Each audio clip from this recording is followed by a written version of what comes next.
Hearing more from Sheriff David Davis about oversight changes at the Bibb County Jail. It comes after the state's NAACP chapter president met with Sheriff Davis and the Macon District Attorney to talk about concerns on the jail's conditions and violence inside the prison walls. Maggie Fitzgerald is in studio tonight live after speaking with the sheriff. Maggie, what did the sheriff have to tell you?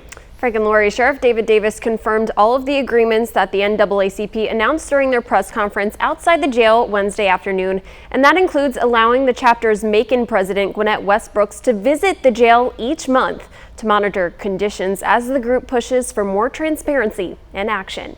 Pleased to report that no longer will the Sheriff's Department do its own individual investigation. This week, the state NAACP supporting Macon's chapter president, Gwinnett Westbrook, as they call on Bibb leaders for more transparency and action within the Bibb Sheriff's Office. A first step, the GBI now taking a primary lead into inmate deaths and use of force complaints going forward. But improvements within the current 45-year-old jail facility are still needed. The NAACP is certainly supportive of a new jail facility, or at least something to alleviate some of the conditions that we are experiencing right now. Conditions that are familiar to Tiffany Starling and her fiance Louis Litke. They've both served time inside the Bibb County Jail within the past 2 years, witnessing gang activity, physical and sexual abuse, overcrowding, and uncleanly conditions that are still unaddressed today. At one time we had 126 people in one pod, literally laying on top of each other. Us inmates, the ones that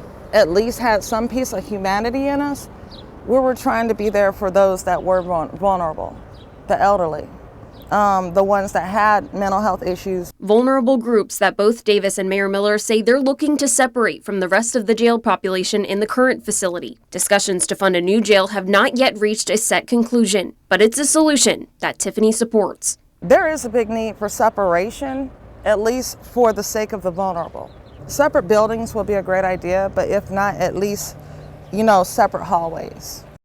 And Davis says a new jail facility would cost about $300 million, which both he and Mayor Miller say could not be fully covered by the county's recently approved $450 million SPLOST. Now, the sheriff says the district attorney's office will conduct their annual jail inspection soon, although there is no word when that will happen. Back to you. All right, thank you, Maggie. Next week, a statewide group is expected to come to town to protest conditions at the jail. They're called the Human and Civil Rights Coalition of Georgia. That protest is scheduled for next Wednesday at noon outside the jail on Oglethorpe Street.